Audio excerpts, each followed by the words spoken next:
Welcome to Under Attack, a podcast for men's issues, and your hosts are going to be Baby Blue, Rocco, and myself, Texas Desert Sailor. Today's topic is going to be about Rocco. We're going to talk about are moms inherently better at taking care of children than fathers? And we're going to look at a lot of statistics about basically child abuse, child infanticide, that kind of stuff, to kind of show that the idea that women are somehow more inherently nurturing than fathers is kind of debunked if you look at all the stats about it. And so we're going to kind of deep dive into that, touch on a little bit about sentencing disparity between the sexes as well, because these kind of overlap. So that's where we're going to start with. So we have the idea is mothers are nurturers by nature, fathers are not nurturers. That is the zeitgeist of what society is saying about mothers and fathers. And is that really true? Um, Now, obviously, this topic is can be very very sensitive. We are not bashing women. We are not trying to make single mothers look bad, um, but we're simply attacking the idea that women are just inherently better than fathers when it comes to raising children. And there's a lot of statistics to show that. And today we're going to focus on child abuse and who perpetrates it the most. And so, And filicide. and filicide, yeah. And Blue has done a lot of research on it. And so we're going to talk about it. Blue, what do you want to touch on first? Any? Blue is so cute. She'll just be like, whatever you guys want. I don't care. Yeah, Um, I'm awkward. well, I'm gonna be putting you on the spot a lot, I think. But we can talk about. Let's share my screen here and go live. All right, and so we're gonna. This is stats just from 2022. This is child abuse victims in the United States in 2022 by perpetrator relationship. And if you see, 191,000 cases of mother being the perpetrator. Now the father was 125,000 cases, but two parents were I 90. think, Rocco, it's important to list the source because people are going to ask that. So we should note that these statistics are coming from a number of studies, but most importantly from the Department of Health and Human Services in the United States. We also have sources from Brown University and the Journal of American Academy and Psychiatry, along with NIH.gov. So there's multiple sources on the information you're going to be receiving here today. Right. So this website, it's you can see the website here. It's statista.com. They again they are basing this off state submissions to the National Child Abuse and Neglect Data System. So that's what these are specifically looking at in the year of 2022. Um, so as I said, 190 over 191,000 cases of mothers doing the abuse, 125,000 cases of fathers doing the abuse. And I don't know if you guys can see it, but there is a section of mother and non-parents. So that would probably be a boyfriend or whatnot at 29,000. And father and non-parents is as low as as a little over 5,000. So there are drastically more cases of child abuse against going on when mothers are the actual perpetrators. Um, and this is probably of all the stats I think we have. I think this is the best, the one that makes women look the best. There's going to be other ones that we're going to be looking at that are drastically, way more drastic than this. And so, um, So, Tex, do you want to talk about one of the sources that you had? So several of the sources that I looked at, the two main ones, one of them went into statistics and numbers, whereas the other one went into reasoning and predictive behaviors. So um, we're going to talk an awful lot about numbers. So I'm going to talk about the one really quick that talked about predictive behaviors. So this is uh, a study that is from the Journal of American Academy of Psychiatry. Uh, it was originally published back in the 70s, but then was republished again and updated in the 2000s. Um, they found in the 2006 version that women are portrayed as either mad or bad.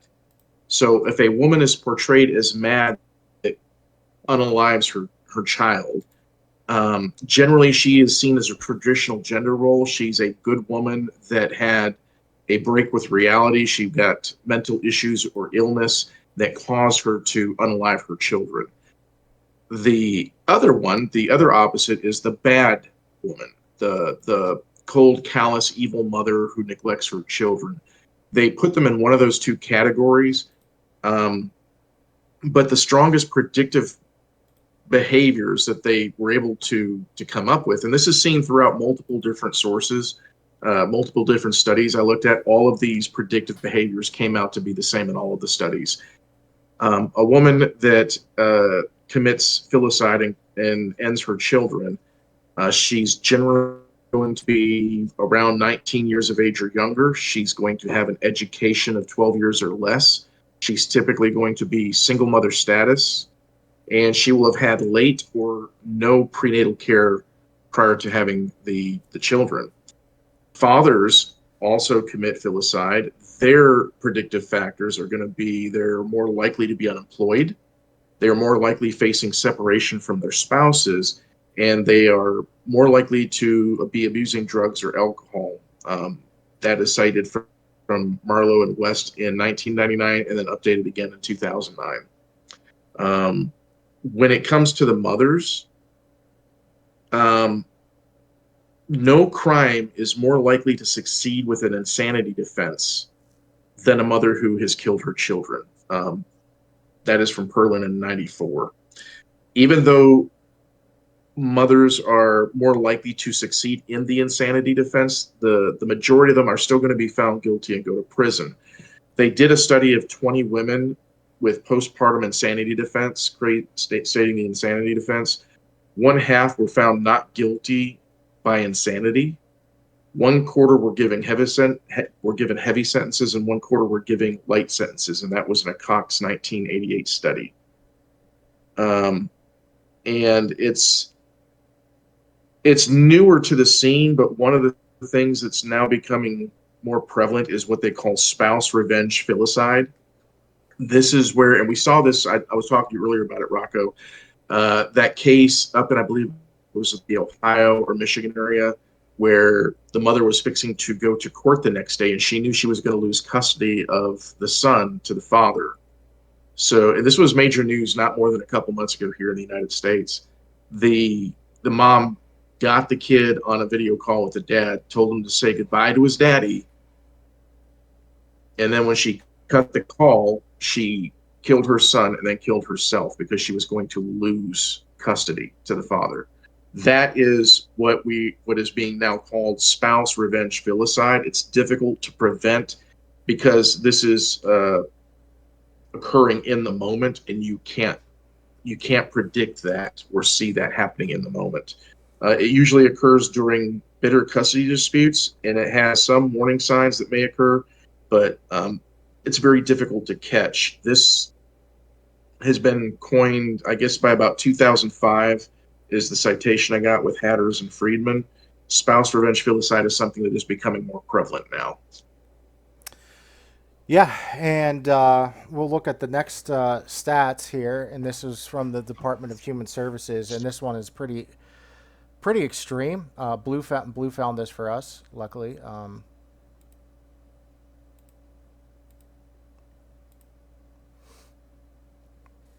Yeah, so we have uh, if you look at the stats, mothers only, from the year 2001 to 2006 in the United States. This is child abuse and neglect. There were 1.4 million cases of mother only perpetrators. And for father only perpetrators, you only had 661,000. So you had over double the amount of child abuse going on. And when it comes to child fatalities in the same years, you had 1,700 mothers only unaliving their children, and fathers only was 859. Again, something that's double. It's double with mothers. And I know the knee jerk reaction is going to be, well, under attack. Guys don't realize that mothers have more custody than fathers. Well, yeah, this is very true. What you're neglecting to understand is that most fathers have some type of physical custody still, even though it might be every other weekend. And if you're an abusive person, whether you're a mom or a dad, you don't stop being abusers every other weekend when you have your kids. That's your personality. So, fathers who get their kids every other weekend still have plenty of opportunity to abuse their children and would be part of these stats. But that's, considering this is double what it is, you have to make the claim that 50% of kids are only with their mom to even have these stats make any type of sense then. And we know that's not true. It's not that the numbers aren't that big. It's about 20%. 20% of children are being raised by single moms, specifically. I think it's like 25% of children are being raised by single dads, but 7% of that is widowers and men who actually won majority custody. So that's what we see there. And so, we will not accept the excuse that it's because women have more access to their children. Abusers stay abusers no matter what day of the week it is.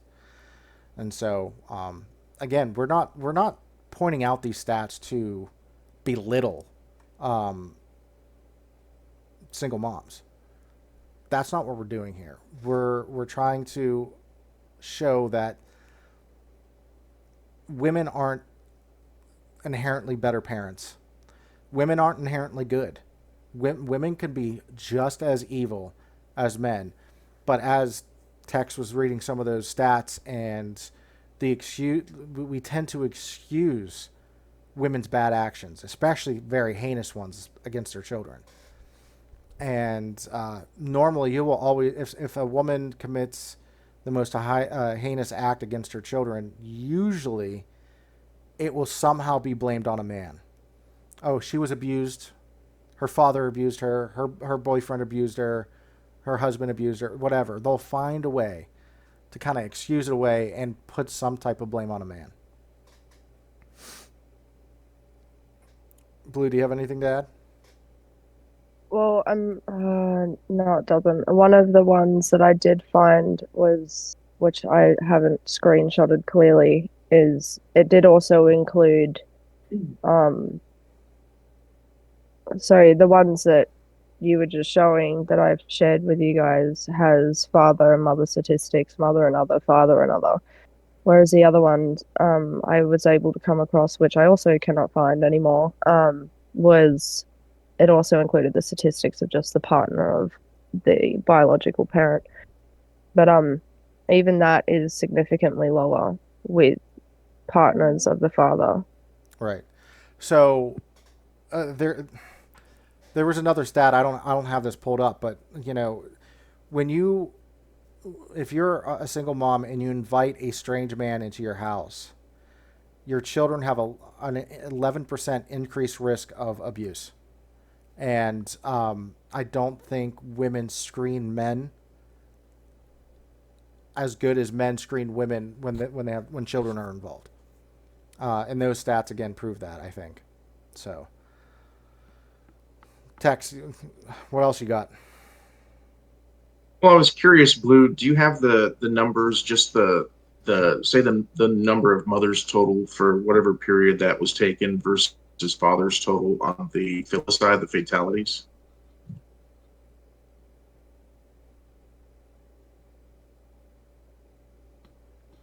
Blue. Blue?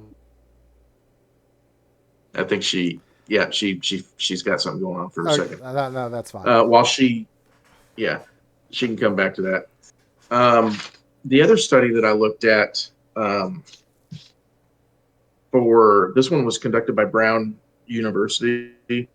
It was a 32-year analysis of U.S. filicide arrests. It was updated again. This is going from the 70s up until about the 2000s, but it was updated again in 2014. So over the 32 years of data and the 15,000 arrests, they found that there was an average of 500 arrests per year for filicide, for the murder of children.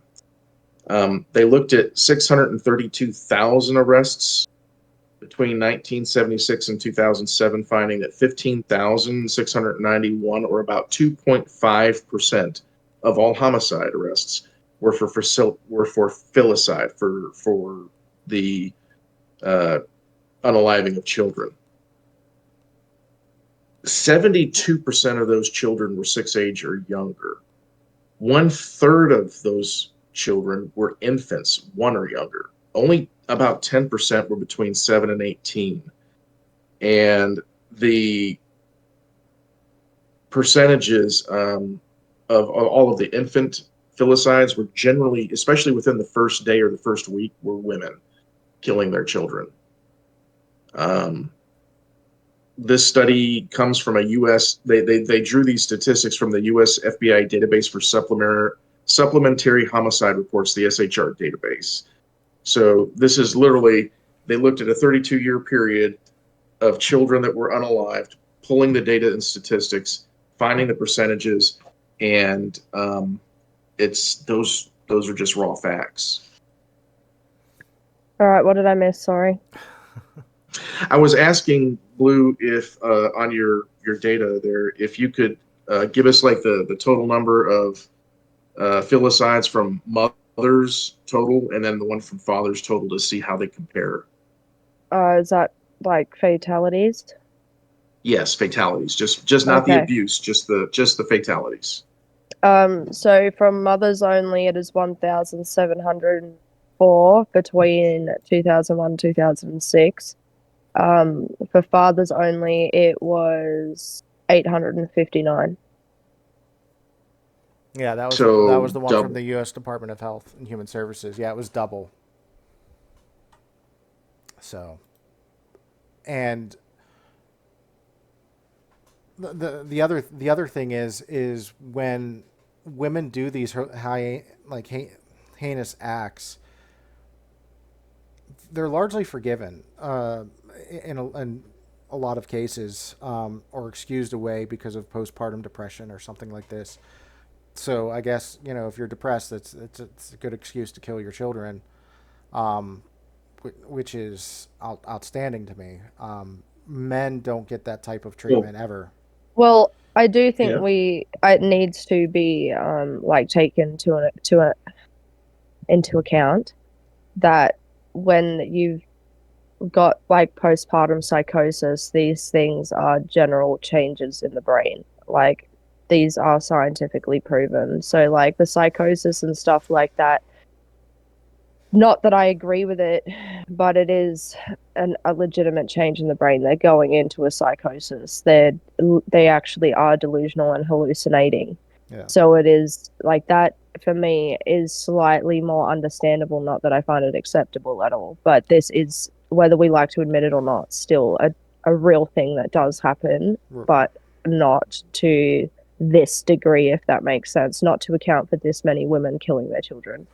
Correct. And I think if a man had some type of psychosis, obviously it wouldn't be postpartum, but had some type of psychosis and unalived his child, I don't think he would get near as much sympathy for it as women who are going through postpartum.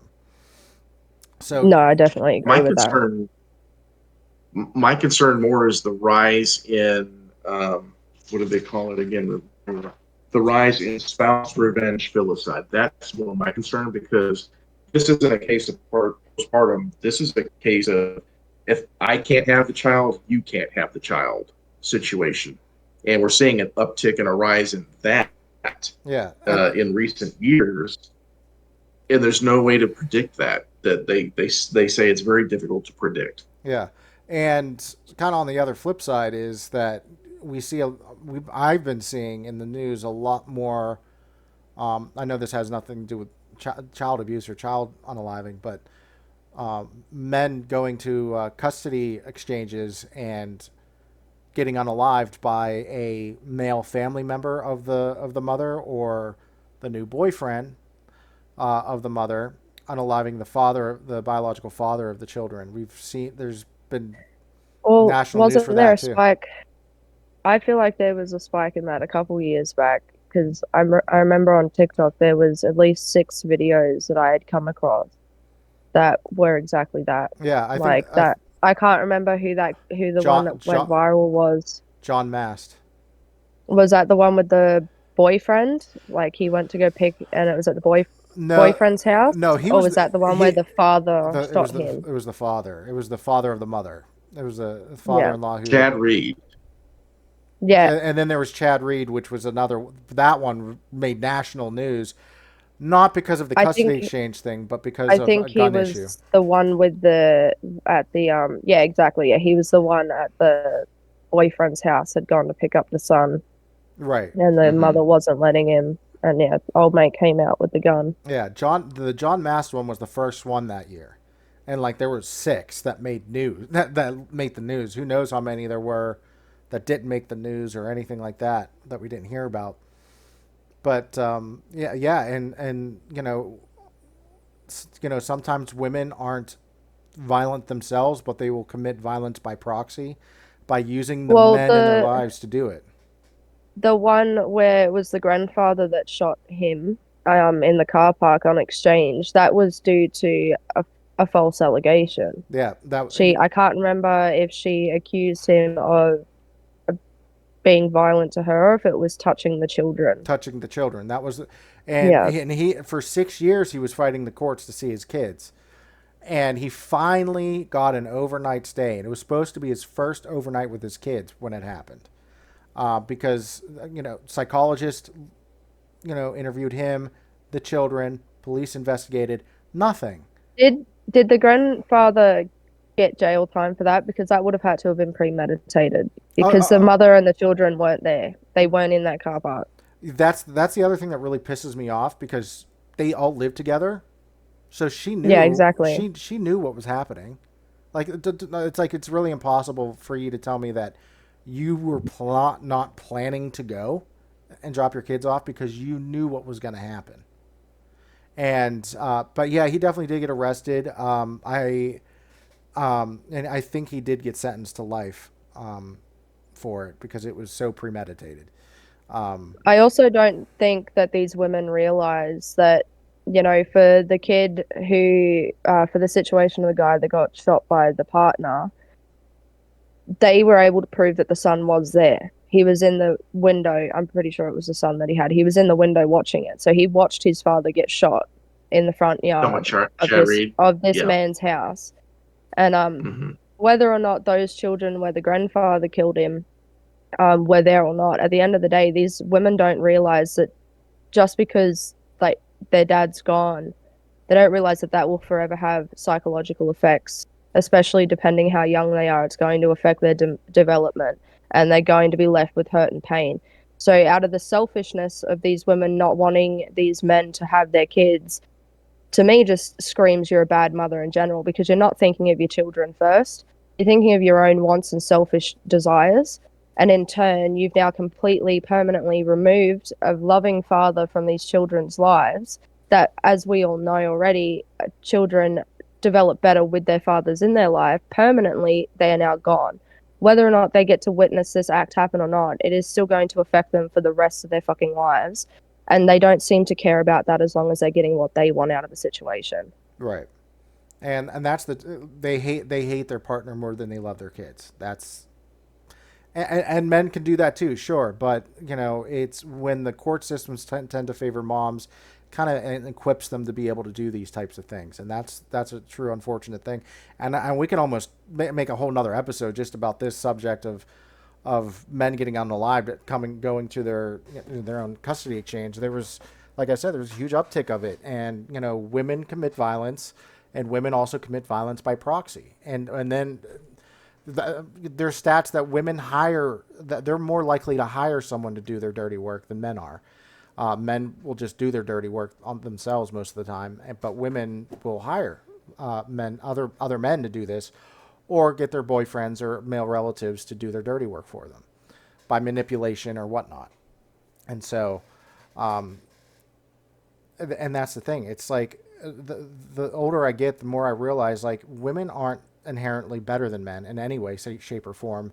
They can be just as evil and as manipulative, maybe sometimes more so in certain ways.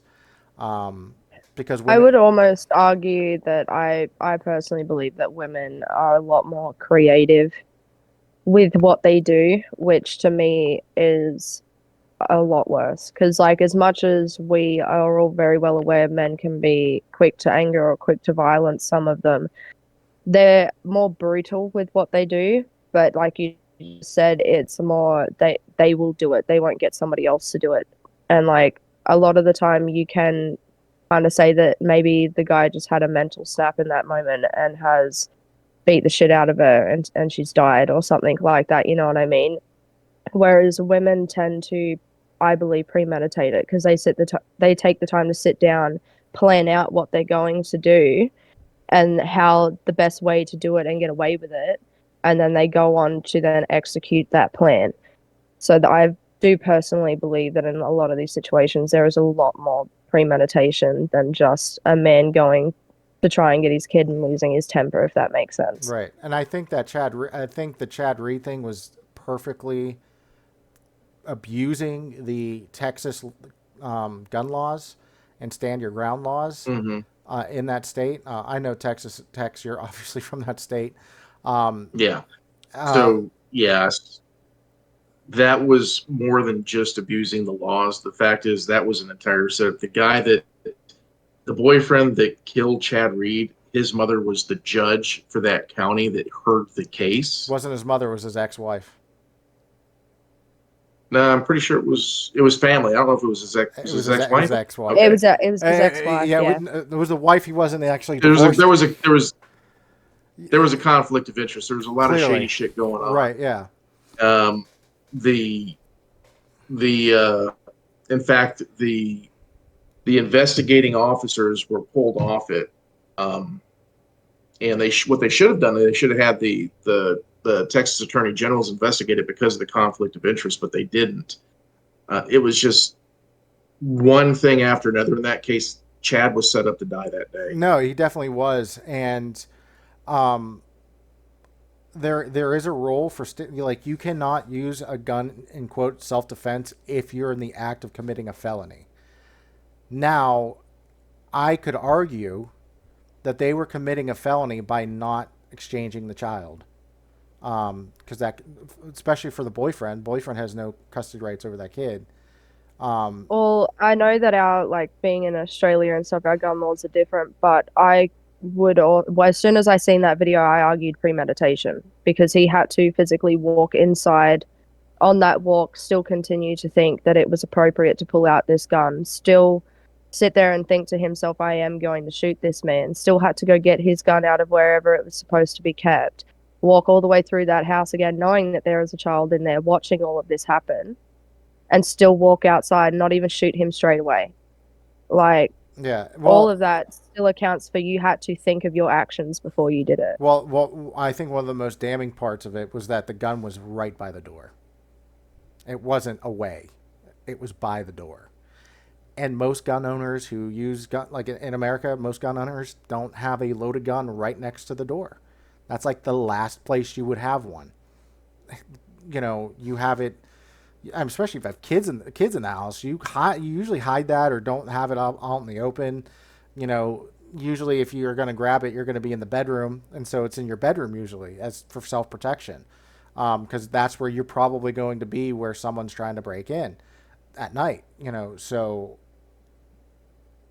it was crazy to me that they did find out that the gun was right by the door. That's where it was, because he went in. He went in for like 3 seconds and came back out with a gun. So like it was right by the door. It wasn't hidden or anything like that. So that again was part of it. But I know, like I said, you cannot use a gun in self-defense if you're in the process of committing a felony. And I don't know the intricacies of child custody laws, or would that be considered a felony, keeping the child? You're I don't know It's been a while since that would be interference with child custody. It's been a while since I've looked up that law. right. Well, I My guess know. would be. Sorry. I'm sorry. Go ahead. Well, My like guess would as we be. all know, fucking hell, the lag. Anyway, I'll just quickly spit it out. We all know that if it's already signed off by a judge or from the court, it is enforceable. So it would still be considered going against the agreement. And if now it's enforceable, it would be illegal. As we all know, if you don't hand over your children when you're supposed to, there is risk of like jail time of this. So I would still, I don't know, like I don't know too much about it, but I'd say that would still be considered like illegal, like breaking the well, law. Well, that's the thing. It's like it's a civil matter, but it can turn into a criminal matter. And so, usually, if there's a dispute about custody, most cops will go there and they can't do anything. They say it's a civil matter. You have to file contempt civilly, and then eventually, if stuff keeps happening, it can go to into a criminal type thing. But that's the thing. Like this might have been the first time, so it wouldn't have elevated to a crime, but it could. It all depends on what the judge is feeling that day too. Like the judge be like, "Oh, that's you're interfering with parental rights or something like that," or you're kidnapping. It could even go to kidnapping, stuff like that. All right. What did you want to say, Tex? The Without going too deep into this one case, but interference with child custody is actually an offense. There are elements for the offense in the state of Texas. You both know I was a cop here in Texas at one point in my life. As long as the elements are met, the crime exists. It's not a civil issue. The fact is all of the elements may have been met, may not have been met. I wasn't out at that situation. I didn't do that investigation, but you absolutely can have a criminal act taking place. When I was a cop for 10 years, there was one guy that we always went out to. I must have been out to that location half a dozen times in the course of dealing with him and his ex-wife and the kid. And you're right. Most of the time we get out there, it's like, I know who she is. I know who he is. I know the story. She's not giving them the kid. Police do not become involved in civil issues. That's a civil issue. We're not going to take the kid from her and give it to him. And every time I would go out there, it's like, we're very honest. Look, dude, so we have to follow certain rules. There's certain laws. You have to come up with A, B, C, and D for there to be an offense here. And I'd put it out to him just like that. You have to have this, this, this, and this for me to be able to do anything. You've got this and this, but you don't have that. I need that to have a crime.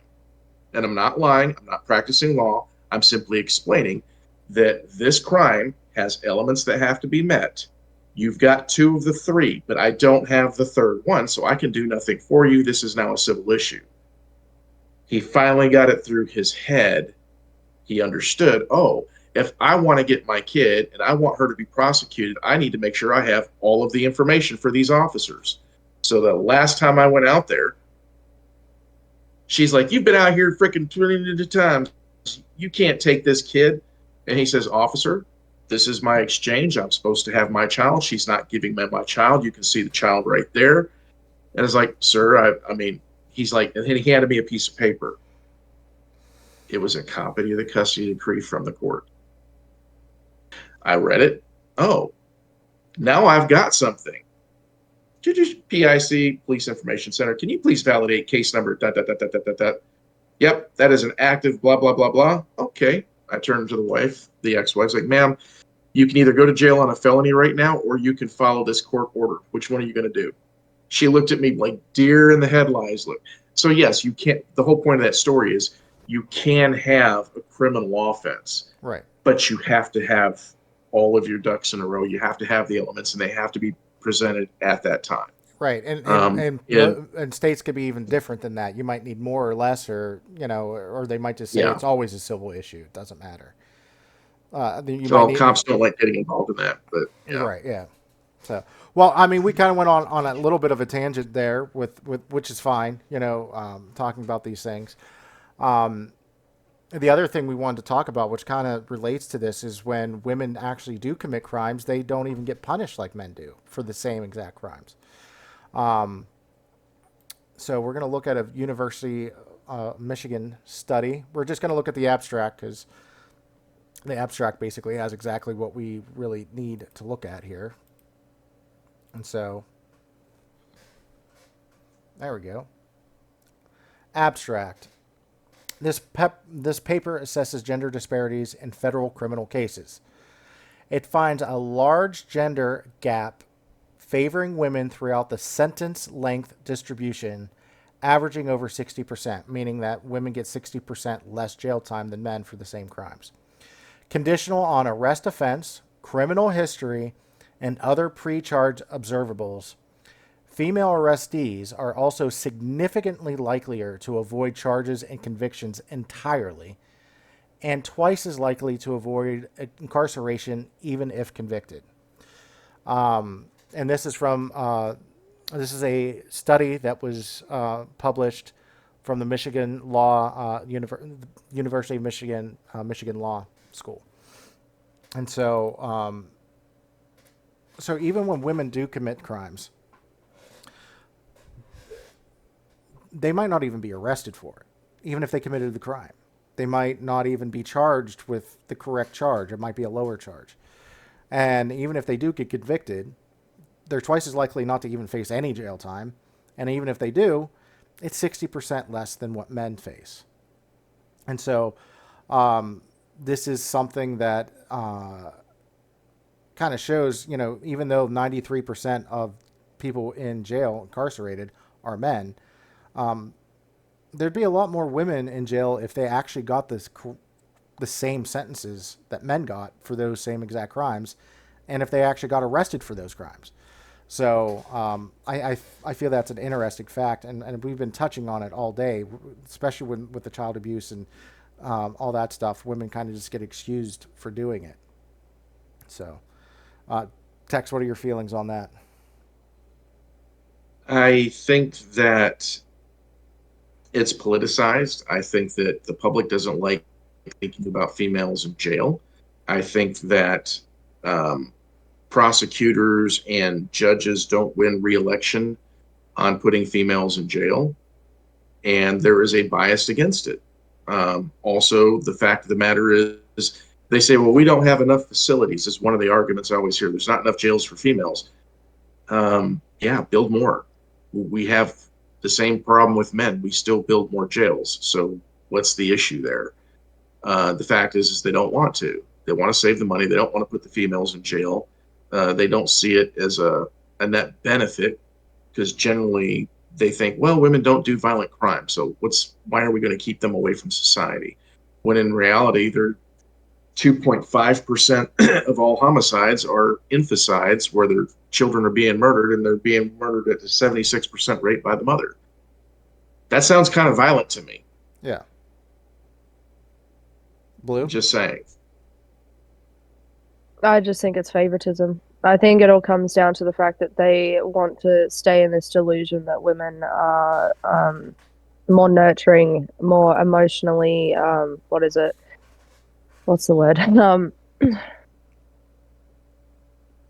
think of the fucking word now. Just yeah, no, I'm stumped. I can't think of it. Yeah, it's nurturing's a pretty decent word for it. That they're innocent. I don't get why there is such a delusion towards women, especially in today's generations where we have access to so much of this information right at our fingertips that people aren't, that they're just choosing to stay in this denial state that men are considerably worse than women, where if you go and look at some of the most horrendous acts in general, women are committing them at higher rates than men are. Yeah. Like, it doesn't make sense to me. Like you were saying earlier before we started about them wanting to close down one of the female prisons because there's hardly any incarcerated women. This just stands to show that there would be plenty, if not fucking more, incarcerated women if they were actually treated with the equality that they fought for. Yeah. And this is it. This is happening in the UK. They're legitimately making the case to close down women's prisons just altogether. Um, and they said the argument is actually quite straightforward. Like this just makes sense. There are many fewer women in prisons than men to start with. Women make up just 7% of the total prison population. This means that these women are disproportionately affected by a system designed for men.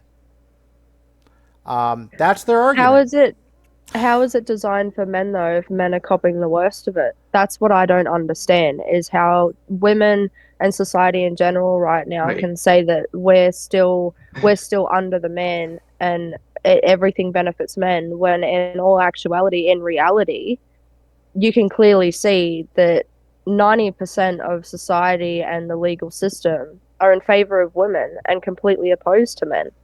Right.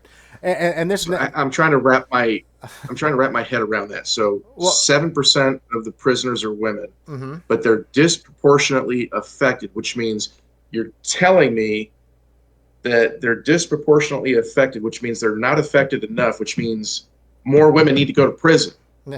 well, That's what I'm hearing. they're saying they're affected because it's a system designed to punish men, and we shouldn't punish men and women the same.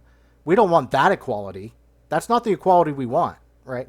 Now, the next paragraph will probably also piss you off. They say essentially the case for closing women's prisons is the same case for imprisoning fewer men. Okay, it is the case against the prison industrial complex and for the community based treatment where it works better than incarceration. Still okay. Here's the rub. But there is evidence that prison harms women more than men. So why not just start there? How? I How does prison? How?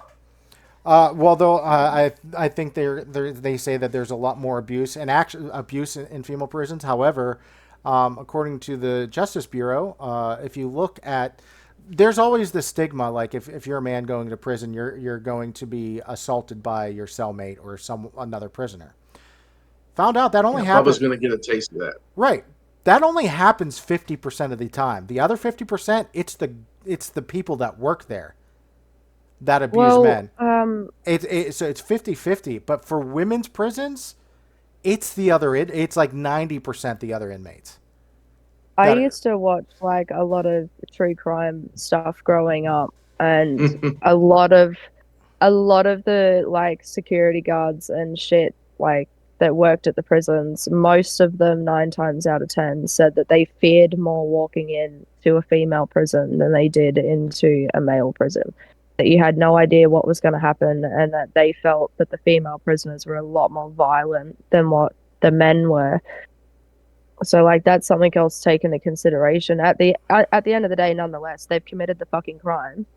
They yeah. do the time, and that's just something that isn't true for women. And my ex, this is anecdotal, but she worked in juvenile detention, basically a female juvenile detention center, and everybody she's ever worked with who's worked in multiple juvenile detention centers saying working with juvenile females is 10 times worse than the juvenile males.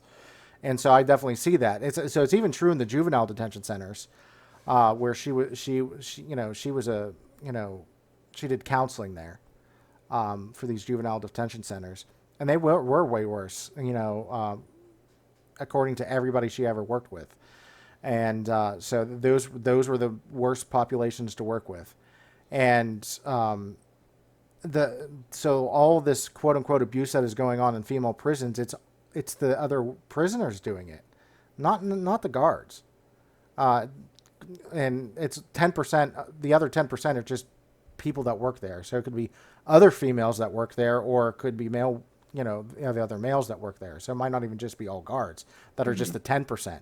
So that's the other thing, and it's very interesting that women want equality, but they want to kind of just, we need to start with women though, because this system is designed for men. Oh, there's a difference between men and women now? Now there's a difference between men and women when we're punishing women for crimes. Well, I guess another thing that might be interesting to look at if we're going to be talking about like prisons and stuff like that is how more likely is it to catch a female guard sleeping with a male inmate than it is to catch a male guard sleeping with a female inmate. Oh, um, from what I hear, it's almost impossible to keep women guards in a male prison because of how much these women have relations with with the prisoners. And technically speaking, if we're looking at the power differential, that that is grape. Like even if it's quote unquote consensual, that's great because there's such a huge power and differential there. Yeah, well, I'm pretty sure that's what it's called when the male guards are caught sleeping with the female inmate. It's called rape. Right. That's what it's called. Even if she was completely willing, quote unquote consensual, because of the power dynamic. And what's really gross, it also in that Bureau of statistics, they found that women abuse male juveniles. The abuse rate for women perpetrators is 89% in male juvenile detention Well, centers. I did actually have statistics for that a while ago from a certain someone. Yeah, and so it's going all the way back with women being excused from child abuse and infanticide, trying to excuse it away because of postpartum or because she was abused by a man or a man made her do it or something like that, to going to any type of crime, felony or whatever, and women not getting the same amount of treatment. They're not even being charged. They're being charged with lesser crimes. They're not even being convicted of these things. And even if they are convicted, they're getting 60% less time than their male counterparts. And then you have places like the UK who just want to completely do with the women prison system because it's designed for men and we can't have women in there, But we could tell the difference now, though. For that, they can tell the difference between men and women. But yeah, we're kind of getting close to the end. I think we're running close to 40 minutes now. So, any other final thoughts? I don't think this issue is going to resolve itself anytime in the near time. We know that every time we see women, the news story pops up, woman drowns 5 kids driving car into lake, or woman unalives her children in a bathtub, or woman shoots her son with a shotgun while talking to daddy on the video call before she loses custody. We're almost desensitized at this point because we've seen so many of these cases over the years, over the decades. I remember from the 90s to now, multiple cases of this, and nothing ever happens to these women. They may go, but like you said, they're given a pass a lot of times they 50-50 whether they go to jail or not. But the more that we get desensitized to this, the less that we hold women accountable, the less that we try to actually see the predictive traits and the signs before it happens. I think it's going to increase. We don't have a lot of mental health education or treatment in the United States, not compared to what we should, and it's going to get worse. I personally think I would almost not like disrespectfully, but I'd almost argue that statement because we still hear about men committing all of these acts and everyone is still outraged. Like we've heard for how many years of men committing these exact same acts and everyone still is so disgusted when they see it and he's just an absolute monster. like if we're going to be talking about desensitizing, then we should be desensitized to men doing it by now. And everyone's not. They're still completely outraged by it. So why is it so acceptable for when it's publicized that women are doing it, that she gets the sympathy, that she gets the pity, she gets the condolences, the care, the love, the support? It will never make sense to me why it is so acceptable for women to do this, and why every excuse is pulled out of every person's asshole that it's for some reason okay. Yeah. Yeah, I agree. It's not. I kind of agree with Tex where I don't think this is going to be resolved. And how do you resolve it? Do we start punishing women like we do men, or do we start being more merciful Yeah, to men? That's the I only way don't to think make it I'm equal. I think I think we I'm all would not agree that children should be treated like this. So at the end of the day, they need to be held fucking accountable for what they're doing to the highest example, anything. They need to be held to it the exact same way that the men are. Right. We the society needs to realize. Nice. I keep saying this. Women can and are just as evil as men, and they need to be punished just as we punish men when they do these things. Period. So with that, I guess we'll end this podcast. This is our third podcast. So like, share, comment, and comment on any of the subjects you would like us to do next. We're definitely open to that, and because there's tons of subjects we are spitting around that we can talk about, and if anything comes up in the culture, it's just what's going on currently, anything going on, current events, we'll try to jump on it as we can, as we put in one episode a week. So, but yeah, please like, comment, subscribe. Definitely subscribe to us, and leave a comment. That will help boost this video on YouTube. So, with that, I will leave you guys. Thank you, Blue. Thank you, Tex. Again, this is Under Attack. Thank you for watching.